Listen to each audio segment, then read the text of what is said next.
नमस्कार मेरे प्यारे विद्यार्थियों, मैं राहुल जायसवाल एक बार फिर से अपने YouTube चैनल में स्वागत करता हूं। बहुत शानदार कॉन्सेप्ट सीखने जा रहे हैं हम लोग बैठ की व्यवस्था का, जिसमें हम लोग लीनियर अरेंजमेंट मतलब रेखीय व्यवस्था को हम लोग सीखेंगे, जिसमें एक सरल रेखा में 4 से 5 लोग या 6 लोग या 7 लोग या 8 लोग को बैठाने की बात की जाती है, जो कि हमारे बेसिक परीक्षाओं में हर साल लगभग आते हैं। काफ़ी आसान होता है, इसमें दाएँ बाएँ से कोई कन्फ्यूजन नहीं होता। दाएँ बाएँ जैसे आप बैठे हो वैसे अपने दाएँ बाएँ अपने हाथ के हिसाब से आप बनाइएगा, हमेशा अपने हिसाब से आप बनाइएगा। और इसमें दाएं बाएं के साथ साथ 2-3 बातों को ध्यान देना है कि हमेशा किसी भी बात के 2 पहलू होते हैं। कभी कभी किसी प्रश्न में एक से अधिक केस बन जाता है। जैसा कि मैं बताता हूं कि जो आपका सेटिंग अरेंजमेंट है, इसमें आपके पढ़े लिखे होने से कोई मतलब नहीं है। एक व्यक्ति जो है काफ़ी समझदार है और ज़्यादा पढ़ा लिखा नहीं है, जिसका लॉजिकल रीजनिंग काफ़ी स्ट्रॉन्ग है, तो वो एक क्वेश्चन को एक पढ़े लिखे इंसान से बहुत जल्दी बना सकता है। तो इस बात का आप हमेशा ध्यान दीजिएगा कि यहाँ पर आपका लॉजिकल चीज़ें काम करती है, पेशेंस काम करता है और आप कितने अच्छे तरीके से अपने दिमाग को हैंडल कर लेते हैं। तो इसमें 1-2 बात का ध्यान यह देना होता है, अगर आपसे कह दे कि ए बी का पड़ोसी है, तो ए बी का पड़ोसी ऐसे भी हो सकता है और ऐसे भी हो सकता है। 2 केस बन सकता है, ए बी ऐसे भी हो सकता है और ऐसे भी हो सकता है। दूसरी बात ये कह दे कि ए बी तथा सी के बीच में बैठा है, तो भाई ए जो है बी और सी के बीच में ऐसे हो सकता है, या ए जो है सी और बी के बीच में ऐसे हो सकता है। ये भाई ये दोनों केस है, यहाँ भी बी सी के बीच में ए है, यहाँ भी बी सी के बीच में ए है। और हमेशा 2 बातों को, हमेशा एक किसी भी बात के 2 पहलू होते हैं, उस बात को ध्यान दीजिएगा। कोई भी एक केस लेकर आप चलते हैं तो चीज़ें उलझा सकती है। तो आइए सीखते हैं कि हम लोग किसी क्वेश्चन को सॉल्व कैसे करते हैं। हमारे सामने बोर्ड पे क्वेश्चन दिया हुआ है, हम उसको बनाने की कोशिश करते हैं। तो सबसे पहला काम लोगों को काउंट करेंगे। 8 मित्र हैं तो एक लाइन खींचेंगे, 1 2 3 4 5 6 7 8 मित्र हैं। तो बनाने की कोशिश करते दिया कि भाई एच ओ के दाएं दूसरे स्थान पर बैठा है, ना तो एच फिक्स है ना तो ओ फिक्स है। कहीं ना कोई लाइन में एक हमको हिंट मिल जाता है, ओ पंक्ति के किसी एक छोर पर है। तो ध्यान दीजिएगा, या तो ओ यहाँ बैठेगा या तो ओ यहाँ बैठेगा। भाई 2 केस है, या ओ पंक्ति किसी एक छोर पर है, ओ या तो लेफ्ट साइड बैठेगा या तो ओ राइट साइड बैठेगा। अब पहले लाइन पे आप आओ, एच ओ के दाएं दूसरे स्थान पर बैठा है। अगर ओ को यहाँ बैठाएंगे से दाएं चलेंगे तो आउट ऑफ बाउंड्री हो गए, तो मतलब ये केस फेल हो गया। हम ओ को यहाँ नहीं बैठाएंगे। एच जो है ओ के दाएं पहले और दूसरे स्थान बैठा है, मतलब पहला और ओ को छोड़ के गिनते हैं। एच ओ के दाएं पहले और दूसरे स्थान बैठा है। ये लाइन हमारा हो गया और ये लाइन हो गया। फिर कह रहा है कि इस लाइन को आप देखो कि एच और कहीं दिख रहा है, यहाँ पर एच नहीं है, यहाँ पर भी एच नहीं है, लेकिन यहाँ पर एक एच है। एच और एन के बीच 3 व्यक्ति बैठा है, तो 1 2 3 लोग को छोड़ के एन को यहाँ बैठा दो। देखो एच और एन के बीच में कितने व्यक्ति बैठे हैं, 3 व्यक्ति बैठ गए। और देखिए एन कहीं है क्या, तो कह रहा है कि भाई पी एन का निकटतम पड़ोसी नहीं है। इसका मतलब पी ना तो यहाँ बैठेगा ना तो यहाँ बैठेगा, पी ना तो यहाँ बैठेगा ना तो यहाँ बैठेगा। आइए हम लोग बनाते हैं। आई जो है जे के बाएं तीसरे स्थान बैठा है। अगर जो व्यक्ति हमको इसमें दिखाई ना दे तो उसको हम रफ पे बनाते हैं। आई और जे इसमें कहीं नहीं दिख रहा है तो रफ पे बना दो। बायां मतलब आपका इधर अपने बायां। आई जो है जे के बाएं पहले दूसरे और तीसरे स्थान पर बैठा है। जे और जी के बीच में 2 व्यक्ति बैठे हैं, तो देखो जे और आई के बीच में 2 व्यक्ति बैठ गए, तो इसका मतलब जे और जी के बीच में 2 व्यक्ति ऐसे बैठे होंगे। जो डेटा इसमें, जो अक्षर जो इसमें दिखाई नहीं देता तो उसको हम लोग रफ पे बना देते हैं। अब हमको इसको उठा के इसके अंदर सेट करना है। इसको उठा के इसके अंदर सेट करेंगे तो आप देखो कि गिनो कितने लोग हैं, 1 2 3 4 5 6 7। ये 7 बंदे हैं, जबकि यहाँ 8 बंदों की बैठाने की बात हो रही है। वो पहले ही से फिक्स है, तो इस 7 बंदों को इसका मतलब है कि उठा के इसके अंदर हम ऐसे सेट कर सकते हैं। इसका मतलब अगर हम जी को यहाँ बैठा दें 2 स्थान छोड़ के, जे को यहाँ बैठा दे 2 स्थान छोड़ के, हम लोग आई को यहाँ बैठा दे, देखो मामला सेट हो गया। और प्रश्न में कह रहा है कि पी जो है एन का पड़ोसी नहीं है, तो पी कहाँ बैठ जाएगा, यहाँ बैठ जाएगा। और आपका एक स्थान खाली है तो आप इसमें से देख के बना सकते हो। आप देखो कि वहाँ क्यू बैठा हुआ है, क्यू इसमें आप यहाँ बैठा दोगे तो देखो ऑटोमेटिक 8 बंदे बैठे हैं। तो आइए इसको हम फिर समझाते हैं। प्रश्न का बोली है कि ओ पंक्ति के किसी एक छोर पर बैठा है, ओ एच जो है ओ के दाहिने 2 स्थान में बैठा है।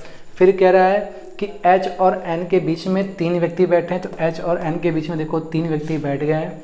फिर कह रहा है कि आई जे के बाएं तीसरे स्थान बैठा है, तो देखो आई जो है जे के बाएं पहला दूसरा तीसरे स्थान बैठा है, और जी जे और जी के बीच में 2 लोग बैठे हैं। और प्रश्न में कह रहा है कि एन का पड़ोसी पी नहीं है, तो पी को हमने यहाँ बैठा दिया। अब इससे 4 से 5 क्वेश्चन पूछ सकता है। पहला क्वेश्चन दिया है कि निम्न में से जे और जी के बीच में कौन है, ठीक बीच में। तो देखो जे और जी के बीच में कितने बंदे बैठे हैं, क्यू और एन बैठा हुआ है, 2 ऑप्शन दिया हुआ है। फिर कह निम्न में से वह व्यक्ति कौन है जो पंक्ति के दाहिने छोर पर राइट मोस्ट पार्ट पे कौन है, जी है। तो जिस व्यक्ति ने अगर इस चीज़ को बना दिया तो उसके बाद 2 से 3 क्वेश्चन ऑटोमेटिकली आप बना लोगे, जो कि आजकल के परीक्षाओं में काफ़ी ज़्यादा आ रहा है। इसका आप स्क्रीनशॉट लेके एक बार खुद से बनाने की कोशिश कीजिएगा। आइए एक एग्जाम्पल हम लोग और देखते हैं।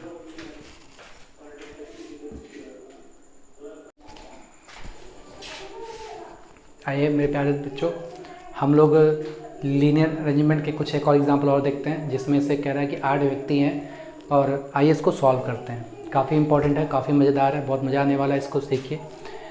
8 व्यक्ति हैं, सरल रेखा में उत्तर की ओर मुख करके बैठे हैं, तो हमने 8 लोग को बैठा दिया, 1 2 3 4 5 6 7 8, ठीक।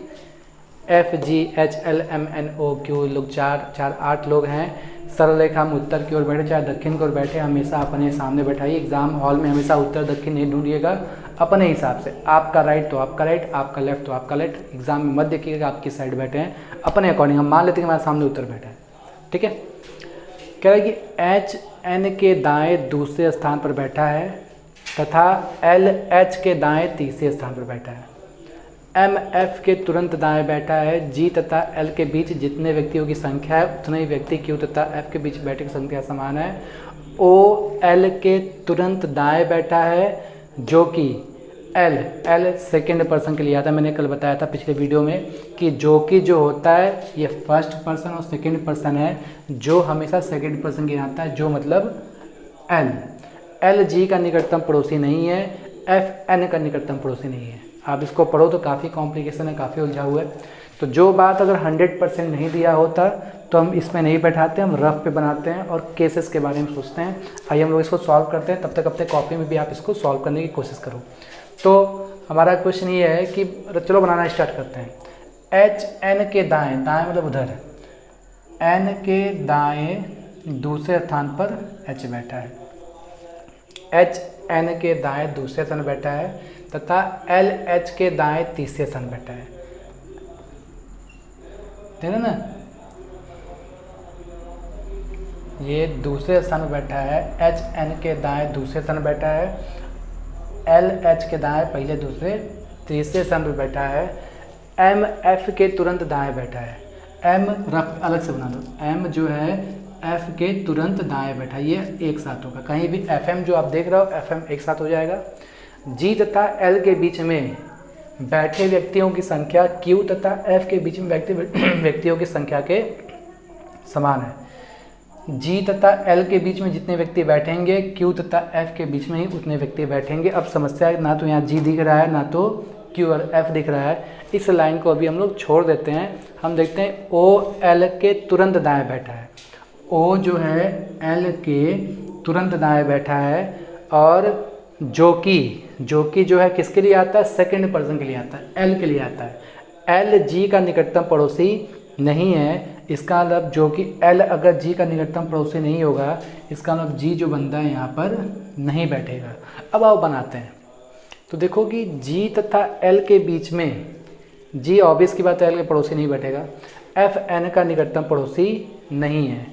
एफ जो है ना तो यहाँ बैठेगा और ना ही यहाँ बैठेगा। हमारे सामने कितने लोग फिक्स हो गए, 1 2 3 4 5 6 7 लोग बैठ गए। अब हम जी के बारे में बात करते हैं कि जी तथा एल के बीच जितने व्यक्ति हैं, क्यू तथा एफ के बीच में भी उतने व्यक्ति होने चाहिए, और क्यू तथा एफ के बीच में उतने ही व्यक्ति होने चाहिए। तो आओ बनाते हैं, केस बनाते हैं। एफ एन का निकटतम पड़ोसी नहीं है, ओ एल के तुरंत दाएं बैठा है जो कि जी का निकटतम पड़ोसी, ओ जो है जी का एल जो है जी का पड़ोसी नहीं है। तो अब हम लोग इसको सेट करने की कोशिश करते हैं और एक चीज़ों को गेस करते हैं। आइए हम एक और बैठाने की कोशिश करते हैं कि भाई 1 2 3 4 5 6 7 8 लोगों को बैठाना है। जी तथा एल के बीच में बैठे व्यक्तियों की संख्या, जी तथा एल के बीच में अगर जी को हम यहाँ बैठा दें तो जी और एल के बीच में कितने व्यक्ति बैठ जाएंगे? 3। और क्यू तथा एफ, अगर हम एफ को यहाँ बैठा दें और एफ को यहाँ बैठा दें और क्यू को यहाँ बैठा दें तो भी 3 हो जाएगा। तो बनाने की कोशिश करते हैं, ठीक है। अगर हम एन को यहाँ बैठा दें, एक स्थान छोड़ के एच को यहाँ बैठा दें, 2 स्थान छोड़ के एल को यहाँ बैठा दें और ओ को यहाँ बैठा दें, और फिर कह रहा है कि अब हम लोग देखते हैं कि हमारे सामने कह रहा है कि जी तथा एल के बीच में बैठे व्यक्तियों की संख्या। जी तो यहाँ बैठेगा नहीं, अगर हम जी को यहाँ बैठा दें जी तथा एल के बीच में, तो जी तथा एल के बीच में बैठे व्यक्तियों की संख्या क्यू तथा एफ में बैठे व्यक्तियों की संख्या के बराबर है। अगर हम इस क्यू को यहाँ बैठा दें और एफ को यहाँ बैठा दें, देखो मामला सेट हो जाएगा। जी तथा एल के बीच में बैठे व्यक्तियों की संख्या क्यू तथा एफ में बैठे व्यक्तियों की संख्या के बराबर है, और कह रहा है कि भाई एफ जो है एन का निकटतम पड़ोसी नहीं है। आप देख सकते हो कि बंदा बचा कौन? एक बंदा बच गया, एम। इसी चीज़ में लॉजिक है, ठीक है। हमने रफ पे यहाँ बना इस चीज़ को सेट कर दिया। प्रश्न का बोल ये कह रहा था कि भाई जी तथा एल के बीच में जितने व्यक्ति बैठे हैं, जी तथा एल के बीच में एक व्यक्ति बैठा है, तो क्यू तथा एफ के बीच में भी उतने ही व्यक्ति बैठने चाहिए। तो हमने क्यू एफ को यहाँ बैठा दिया। एफ को यहाँ इसलिए नहीं बैठाया क्योंकि कह रहा है कि एफ एन का निकटतम पड़ोसी, एफ जो है एन का निकटतम पड़ोसी नहीं है। और फिर आगे देखिएगा, इसमें एक बात और दिया है कि आपको एक कहानी सेट हो गया और ये हमारा जगह खाली हो गया था, इसलिए हमने क्या किया कि एम को यहाँ पर बैठा दिया। आप इसको रफ पे कोशिश कर सकते हैं, काफ़ी लॉजिकल क्वेश्चन था ये। बैंक पीओ की परीक्षा में आएगा, थोड़ा सा आपको यहाँ पे सोचना पड़ेगा। तो आइए हम लोग कुछ आसान क्वेश्चन को देखते हैं। ये हमारे बैंक के क्वेश्चन थे। आइए हम लोग एसएससी के क्वेश्चन देखते हैं कितने आसान है। आइए मेरे प्यारे बच्चों, आसान क्वेश्चन को देखते हैं। आपने 2 क्वेश्चन काफ़ी स्टैंडर्ड देखा। अब हम लोग जो सीखने जा रहे हैं ये ग्रुप डी एसएससी जैसे परीक्षाओं में आता है, उस क्वेश्चन को देख के डरिएगा नहीं। उस क्वेश्चन, दोनों क्वेश्चन को आप बना लेते तो मैं आपको 100% गारंटी देता हूँ कि ये सब क्वेश्चन आपके लिए कुछ नहीं है, फूक देंगे उड़ जाएगा। तो 5 मित्र हैं, रफ पे हम 5 लोग को बैठाते हैं, 1 2 3 4 5। 5 मित्र P Q R S T एक सरल रेखा में उत्तर की ओर मुख करके बैठे हुए हैं। एस बैठा है टी और क्यू के बीच में। अब ये बताओ, अभी हमने पढ़ा ना, एस जो है टी और क्यू के बीच में ऐसे बैठ सकता है, एस क्यू और टी के बीच में ऐसे भी बैठ सकता है। एस बैठा है टी और क्यू के बीच में, टी और क्यू के बीच में। क्यू बैठा है आर के निकटतम बाईं ओर, क्यू बैठा है आर के निकटतम बाईं ओर। तो यहाँ से आप देखो कि कोई एक केस गलत हो जाएगा। देखो यहाँ क्यू जो है एस के निकटतम बाईं ओर बैठा, तो ये केस क्या हो जाएगा? गलत हो जाएगा। क्यू बैठा है आर के निकटतम बाईं ओर तथा पी बैठा है टी के बाईं ओर। पी बैठा है टी के बाईं ओर। क्यू बैठा है आर के बाईं ओर, पी बैठा है टी के बाईं ओर। तो बीच में कौन? तो बीच में कौन बैठ जाएगा? एस हो जाएगा। तो कुछ इस तरीके से एकदम आसान आता है, ये कोई भी बना सकता है, आप ऑटोमेटिकली इसको बना सकते हो। हमेशा 2 केस को ध्यान दीजिएगा।